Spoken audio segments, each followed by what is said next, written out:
Okay, good morning everybody. बड़ी खुशी है आप लोगों के साथ ये टॉपिक के ऊपर बात करते हुए। आग ही आग, हर इंसान किसी जमाने में जीरो ही रहता है। Do you all agree? हर इंसान किसी जमाने में जीरो रहता है और फिर वो तैयारी करता है जीत की और वो फिर हीरो बनने का कार्यक्रम चालू हो जाता है।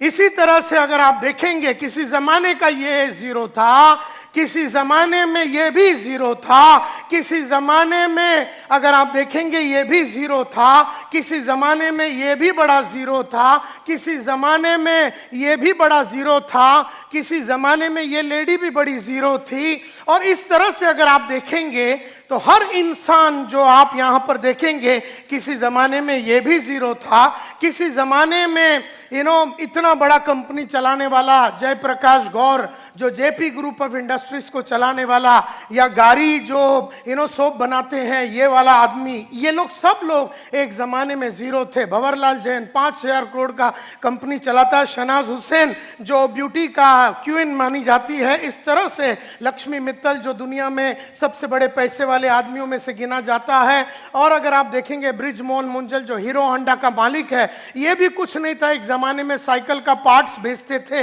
ये लोग। और अगर आप देखेंगे जो पेप्सी को चलाती है इंदिरा नुई जो चेन्नई की रहने वाली और अमेरिका में बैठती है, किसी ज़माने में ये भी चेन्नई की गलियों में ज़ीरो थी। धीरूभाई अंबानी भी ज़ीरो था। शिखा शर्मा जो आज एक्सिस बैंक चलाती है as the managing director of Axis Bank, ये भी एक ज़माने में ज़ीरो थी। नंदन नीलकनी जिन्होंने इन्फोसिस को शुरू किया, ये भी एक ज़माने में ज़ीरो थे। और आज के तारीख में इंडिया का सबसे नंबर 1 पैसे वाला आदमी, आज के तारीख में इंडिया में मुकेश अंबानी से भी ज्यादा पैसे वाला आदमी का नाम है दिलीप सांघवी।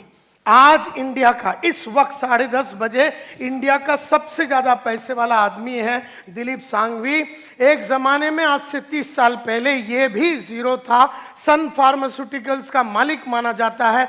आज मुकेश अंबानी से भी ज्यादा पैसा है इसके पास। मरीको इंडस्ट्रीज जो पैराशूट बनाती है, पैराशूट वगैरह बनाती है, वो कंपनी का जो मालिक है वो भी एक ज़माने में। सुनील मित्तल जो आज एयरटेल चलाता है और एक ज़माने में गली गली में जाके टेलीफोन का इंस्ट्रूमेंट्स को बेचता था और एक एक गली में जाके जनरेटर को बेचता था। अपने स्कूटर में जाके वो गली गली में स्कूटर में जाके जनरेटर को बेचता था नॉर्दर्न इंडिया में। एक ज़माने में ये भी जीरो था। एक जमाने में सरदार वल्लभ भाई पटेल भी जीरो थे। एक जमाने में ये लोग सब जीरो थे। एक जमाने में ये भी जीरो था और एक जमाने में ये भी जीरो था। ये हीरो बन के जीरो फिर हो गया, ये हीरो बन के फिर जीरो हो गया और इसके बाजू में जो आदमी है वो हीरो का हीरो ही रह गया। तो ये जरूरी नहीं है कि जो आदमी हीरो बनता वो जीरो वापस नहीं बन सकता, और ये जरूरी नहीं है कि जो जीरो है वो हीरो बन नहीं सकता, ये भी जरूरी नहीं है। और किसी जमाने में ये भी जीरो था।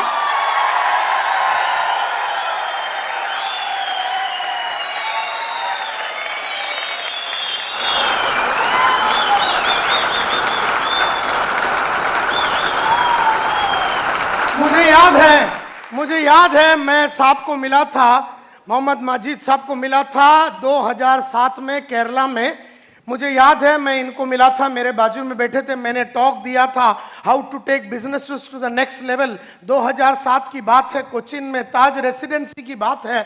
उस जमाने में मैंने एक बहुत बड़ा शो किया था और उसके बाद इनको भी बुलाया गया था, तभी मैं इनसे मुलाकात की थी। 2007 की बात है, जनवरी 12 की बात है।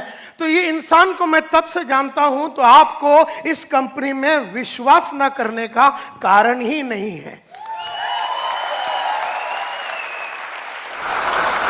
क्योंकि अगर मैं बोलता हूं कि ये विश्वास करने लायक आदमी है और ये कंपनी विश्वास करने लायक है, तो ये विश्वास करने लायक है। और संतोष नायर कभी भी सोच विचार किए बिना बात करता नहीं है, ये आप लोग सब लोग जानते हैं। तो ये विश्वास के ही हकदार है।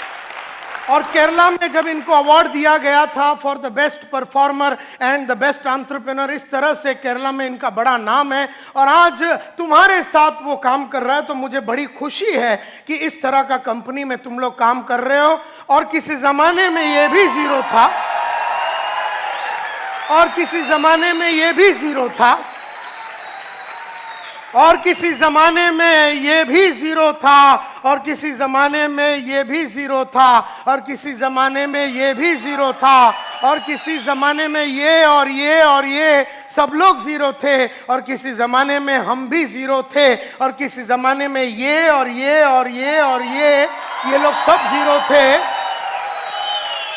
लेकिन इन सब लोगों ने जीरो से हीरो बनने का कसम खाया, और उन्होंने की जीत की तैयारी, इन्होंने की जीत की तैयारी। और ये लोग सब लोग रफ डायमंड थे, कोयले के अंदर बैठा हुआ रफ डायमंड की कोई खास कीमत नहीं होती है। फिर वो रफ डायमंड को कोयले के खजान से निकाला जाता है, फिर वो डायमंड के ऊपर 4 चीजें की जाती है, डायमंड के ऊपर 4 चीजें की जाती है। सबसे पहला उसका कलर, डायमंड की 4 क्वालिटी होती है, खास करके डायमंड की सबसे पहली क्वालिटी कलर। जो उसका नेचुरल कलर है उस पर आप कुछ नहीं कर सकते, मतलब अंदर का जो आदमी का नेचुरल जो कैरेक्टरिस्टिक्स है, जो फितरत है ना, उसको बदला नहीं जा सकता, क्योंकि अगर वो बेईमान है तो वो बेईमान है। कहने का मतलब ये है कि जो फितरत है वो बदला नहीं जा सकता, अनलेस वो बहुत मेहनत करके अपने आप में काफी परिवर्तन अगर वो लाता है तो कहने का मतलब ये है कि डायमंड की नेचुरल क्वालिटी में कलर आता है, क्लैरिटी आता है, कैरेट आता है, लेकिन नेचुरल क्वालिटी में एक चीज बिल्कुल नहीं आता है, और वो है कट। तो इंसान लोग डायमंड को करते हैं, लेकिन हम लोगों को कोई कट नहीं कर सकता। जैसे डायमंड को उठा के उसको छीनी हथौड़ी मार के उसको रफ डायमंड से क्रूअल डायमंड से उसको पॉलिश करके उसको कट करके अलग अलग जगह पे उसको फटका मार के उसको कट करके उसके अंदर वो क्लैरिटी को लाया जाता है। इस तरह से आपको अगर जीत की तैयारी करनी है, अगर आपको जीरो से हीरो बनना है, तो आपको अपने आप को कट करना पड़ेगा, आपको अपने आप को अलग अलग तरीके से तकलीफों में डालना पड़ेगा।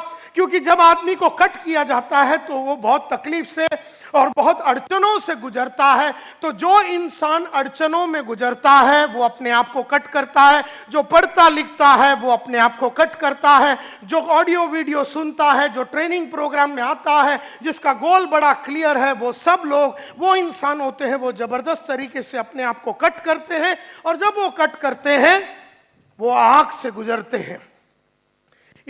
अगर आप सोने को अगर आग में डालेंगे तो तपता रहता है। इसी तरह से मैं हमेशा कहता हूं कि जो इंसान अपने आप को लगातार कट करता है वो आग से गुजरता है, और वो आग से गुजरना आग ही